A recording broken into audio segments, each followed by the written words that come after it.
What's up, Boom Bowling fans? Steve Berger back here again with Team Boom Bowling.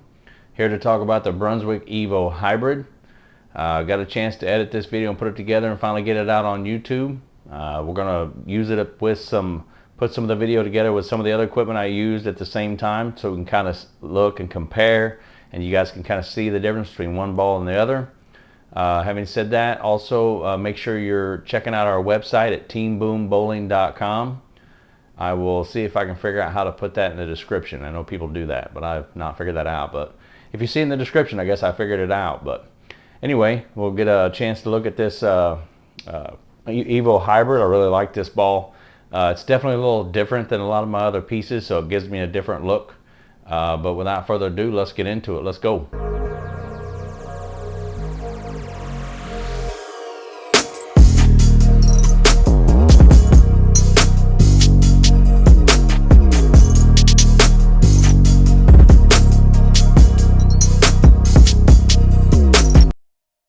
Okay, let's get into it. Here we got like I said, the Brunswick EVO Hybrid. I laid it out 45 by 4 by 60. I wanted to go with a little lower pin on this one. Maybe make the back end a little more controllable and slower off the spot. I really like the layout matchup that I got with this with that. We're actually considering drilling another one with a little stronger off the spot number on that back number there, but this worked out really good. It gave me a completely different look than a lot of my other stuff. So as we take a look at some of the shots, I'll kind of just discuss some of the statistics, the stats, the specs, I guess you should say, on this ball. The color, you can kind of see that the way they call it is lime, sky, and silver.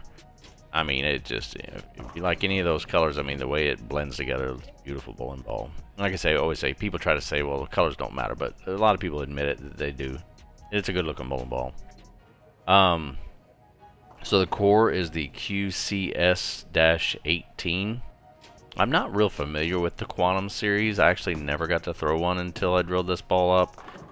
And I was always curious. They've been out for a while, and pretty happy with this ball.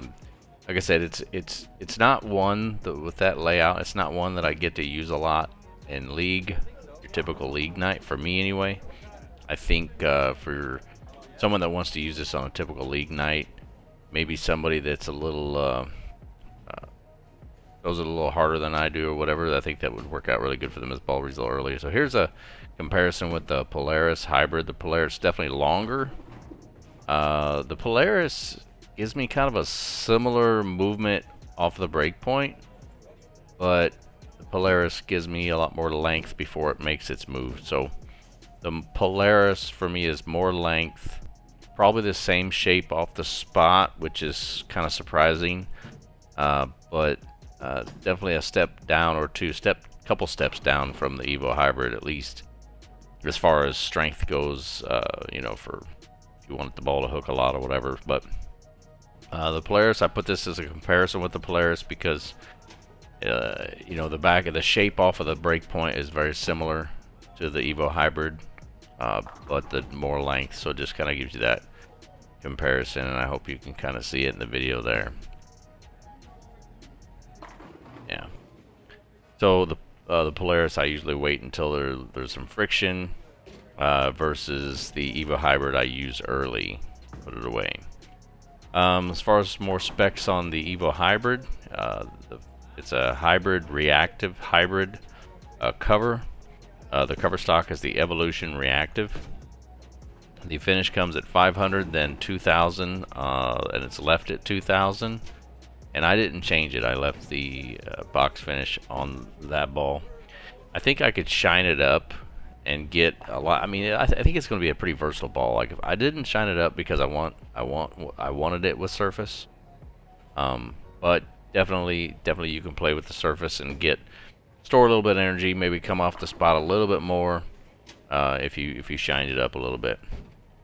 The RG rating on this, the RG, I'm sure I've discussed it before in some other videos. The higher the RG, the farther down the lane it goes. The RG rating on this one is 2.51. which is a little on the high side. It's I shouldn't really say it's high, but it's not low. It's definitely not low. What that does, it'll help the ball get down the lane a little bit through the heads. But with this 2000 finish, it's in this case it's still reading the lane fairly early, and it does get revving up pretty early off my hand.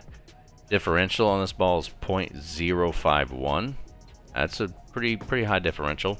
Lots of flare potential. Look how bad I threw that ball. It just slid off to the right, come flying back. But yeah, the differential 0.051.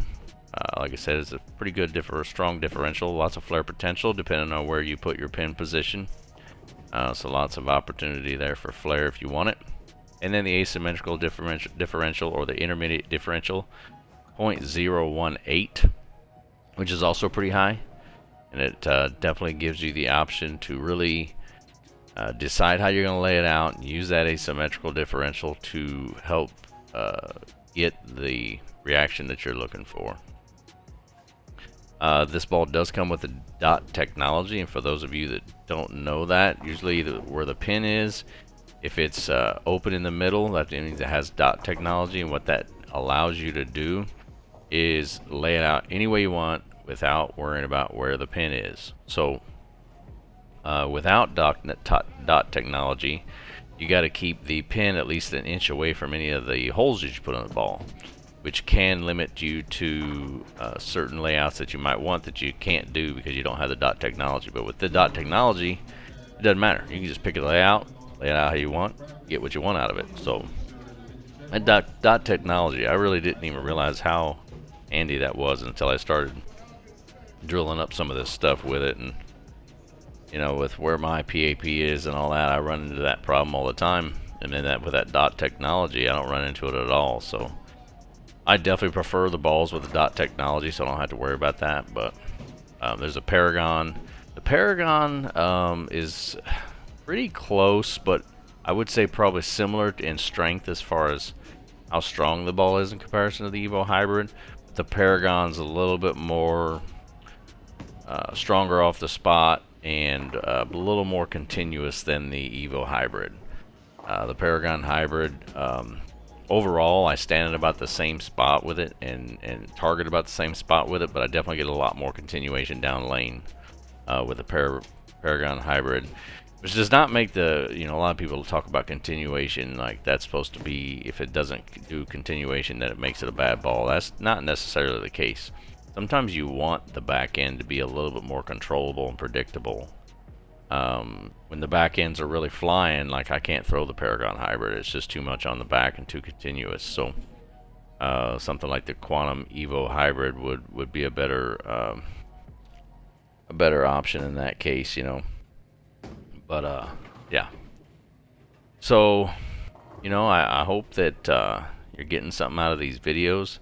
I was saying in the introduction, we've put out a website. We're working on lots of merchandise and t-shirts and koozies and things like that. Please visit our website at teamboombowling.com. If you are in the area that I am, check out our tournaments. We'll have a lot of our results on our website. Check us out on Facebook under Team Boom Bowling, and Instagram and TikTok. My TikTok is a little different. Mr. Boom Bowling or something like that. Let me take a look here real quick. Yep, there it is playing.